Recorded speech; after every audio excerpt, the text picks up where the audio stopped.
Presiden nggak setuju Pak, soal geser gitu RBB, karena kan salah satu program prioritas. Kalau uang yang nggak bisa serap, dia setuju juga nggak bisa diserap. Yang lu bapak apa kan? Nah, dia bilang oke, boleh, dia bagus. Justru kita membantu MBK biar diserap lebih cepat. Tapi kalau saya nggak ada sanksi, ya mereka santai-santai aja lah. Ini stick and carrot. Kalau bisa jual lebih cepat, ditambah lagi uangnya, kalau yang bagus. Tapi itu yang kita nggak mungkin kelihatannya. Makanya kita mau lihat dan kita perbaiki, kita bantu kalau bisa.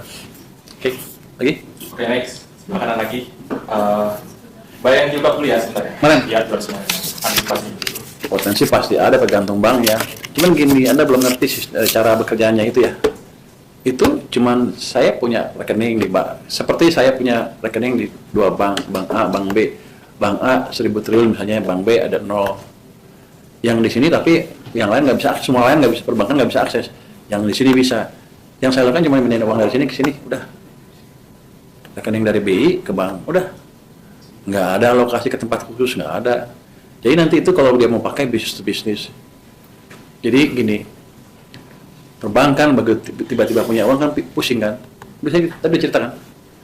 Dia pasti nyalurin, tapi dia nyalurnya pakai kemampuan ekspertis dia sendiri. Kita nggak ikut campur. Kalau dia kredit fiktif ya, kalau ketahuan ditangkap, dipecat. Saya nggak tahu. Kalau sebesar itu mereka berani kredit fiktif. Tapi kalau masalah itu kan selalu ada. Saya belum masuk juga kalau ada kredit, ada juga kredit fiktif. Yang 200 T itu free money, bukan free money, bebas mereka pakai seperti Anda taruh di tabungan kan mereka akan salurkan. Kayak gitu kira-kira. Nggak ngikat, nggak apa-apa. Ini saya seperti menjalankan kuasai monetary policy. Jadi monetary policy semua kan sebenarnya harusnya nggak boleh, tapi kita jalankan seperti itu. Bukan harusnya nggak boleh.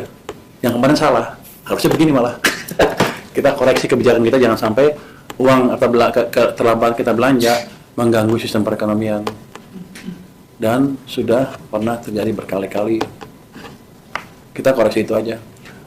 Kalau orang maling kan di mana-mana maling aja selalu ada, nggak ada hubungannya sama saya itu. Ya. Nanti kan ini, saya baru tahu juga saya pengawas Danantara ya, dengan pengawas Danantara. Saya mau datangin banknya. Apa? Baru sangkat. Apa? BPR apa? Baru pembangunan. Oh, itu kan nggak ada hubungan sama saya nggak masuknya BPR. Mana sih? Saya masuknya kan bank-bank 5 itu. Kalau di BPR, memang problemnya selalu manajemennya mencuri. Kalau bangkrut itu bukan karena ekonomi jelek, mereka manajemennya mencuri segala macam itu. Saya kan dari di LPS sebelumnya, dari sekian puluh bank yang jatuh ya itu. Tapi yang saya kejar adalah waktu di LPS ya, saya akan kejar sampai bupati, sampai pemdanya untuk masuk penjara kalau bisa. Jadi mereka nggak bisa lari lagi. Oh, Anda hubungannya ke sana. Baik berarti dan berdiri tinggi. Ya, terkait Perpres 79 yang terkait kenaikan gaji ASN dan pejabat itu nanti akan mulai kapan ya Pak? Betul. Iya, saya nanti aja Pak. Saya belum tahu itu Mbak, jadi saya nggak bisa jawab. Saya pelajari dulu ya. Disimpan ya.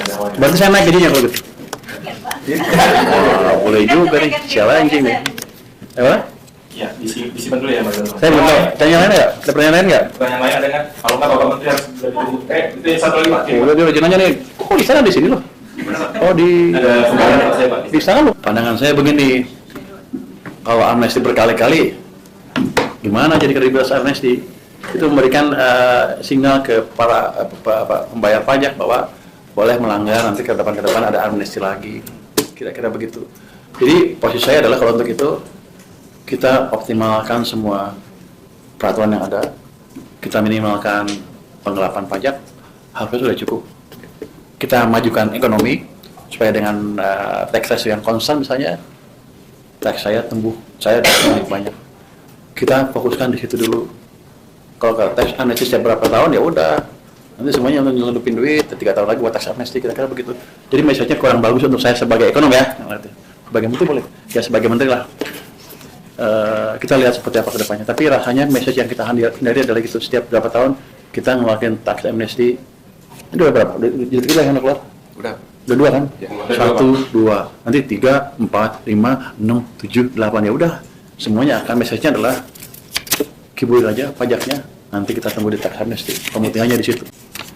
Saya tanya kan, cukai rokok gimana? Sekarang berapa rata-rata? 57%. Tinggi amat. Fir'aun loh guru. Gitu. Masalah diskusi masalah cukai. Anda tertarik cukai kan? Itu saham rokok pada naik 20% begitu saya ngomong cukai. Itu kan investor bukan? Nggak tahu. Naik 20%. Ya, mungkin sekarang masih naik. Ada cara mengambil kebijakan yang agak aneh untuk saya. Saya tanya kan, cukai rokok gimana? Sekarang berapa rata-rata? 57%. Tinggi amat.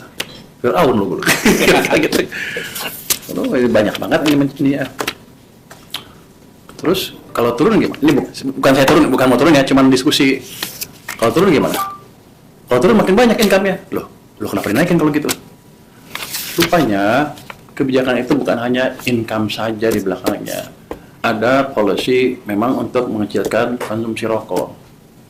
Jadi kecil lah. Jadi otomatis industri kecil kan, tenaga kerja di sana juga kecil. Oke, bagus kalau. Ada WHO di belakangnya, ada ini, ada ini, ada ini.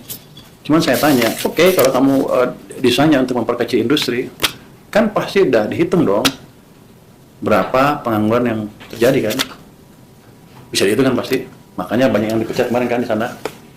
Terus mitigasinya apa? Apakah kita sudah buat program untuk memitigasi tenaga kerja yang menjadi nganggur? Programnya apa dari pemerintah? Nggak ada. Loh kok enak? Kenapa buat kebijakan seperti itu? Tuh, diskusinya itu antara di sana. Kalau gitu, nanti kita lihat. Selama kita nggak bisa punya program yang bisa menyerap tenaga kerja yang nganggur, industri itu nggak boleh dibunuh. Jadi kan hanya menimbulkan orang susah aja. Tapi memang harus dibatasin, yang rokok itu paling nggak orang ngerti lah. Harus ngerti risiko rokok itu seperti apa. Tapi nggak boleh dengan policy untuk membunuh industri rokok, terusnya tenaga kerja dibiarin tanpa kebijakan bantuan dari pemerintah. Itu kan kebijakan yang nggak bertanggung jawab kan. Kenapa saya sampai pikirin begitu? Itu, jadi ini rokok akan kita lihat. Saya akan ke Jawa Timur ya, akan ngomong sama industrinya, akan saya lihat seperti apa sih, turun apa enggak. Kalau misalnya nggak turun, tapi pasar mereka saya lindungin. Dalam pengertian itu yang online yang putih, yang palsu itu saya larang di sana. Saya kan sudah perintahkan dia untuk mulai memonitor siapa aja yang jual beli online untuk barang-barang yang palsu. Jadi hati-hati mereka yang palsu-palsu, bukan yang normal ya, yang palsu. Akan kita mulai kejar satu-satu. Lihat, kalau yang normal biar yang palsu aja. Karena gini, nggak fair kan kita narik ratusan triliun pajak dari rokok, sementara mereka nggak dilindungin, marketnya nggak dilindungin. Kita membunuh industri kita, masuk palsu dari Cina apa dari luar negeri ya, situ. Di sana kerja, di sini dibunuh, sama aja. Mendingan gue hidupin yang sini, sana tuh bunuh. Kira-kira begitu. Kita akan lihat ke arah sana kira-kira. Satu lagi, apalagi kita kemarin baca itu palsu itu. Ya. Itu utamanya. Pak, balik ke konteks berarti perkembangannya sampai saat ini Bapak belum terinformasikan. Kalau kata orang pajak, kalau itu bagus katanya. Sudah stabil katanya, walaupun kalau kata teman-teman yang bayar itu masih lama banget. Nanti saya cek. Ya kalau orang mau tanya bos pasti gitu kan, namanya ABS. Oh iya, Anda tahu kalau lapor ke presiden seperti saya bilang tadi kemarin juga sama. Semuanya ABS. Saya bisa ini Pak, saya bisa itu Pak. Banget itu. Ternyata tanya belum dihitung. Ya presiden pintar juga sih, lama-lama tahu. Jadi di sini begitu, yang ABS pelan-pelan akan kita rubah menjadi tidak ABS. Yang penting problemnya solve. Boleh? Ya, Kang Lera. Tapi yang MBG treatmentnya sama. Boleh Pak. Oh, nah, di situ. Treatmentnya akan sama. Kalau memang kita bisa lihat dan kita coba bantu, termasuk ngirim manajemen segala macam, orang keuangan banyak kan, biar kerja lah. Terus kalau di akhir Oktober kita bisa hitung dan kita antisipasi penyerapannya hanya kan sekian, ya kita ambil juga uangnya. kita sebar ke tempat lain atau untuk mengurangi defisit atau untuk mengurangi utang. Jadi pada dasarnya nggak ada uang nganggur di departemen di kementerian yang di earmark sampai akhir tahun. Kira-kira begitu.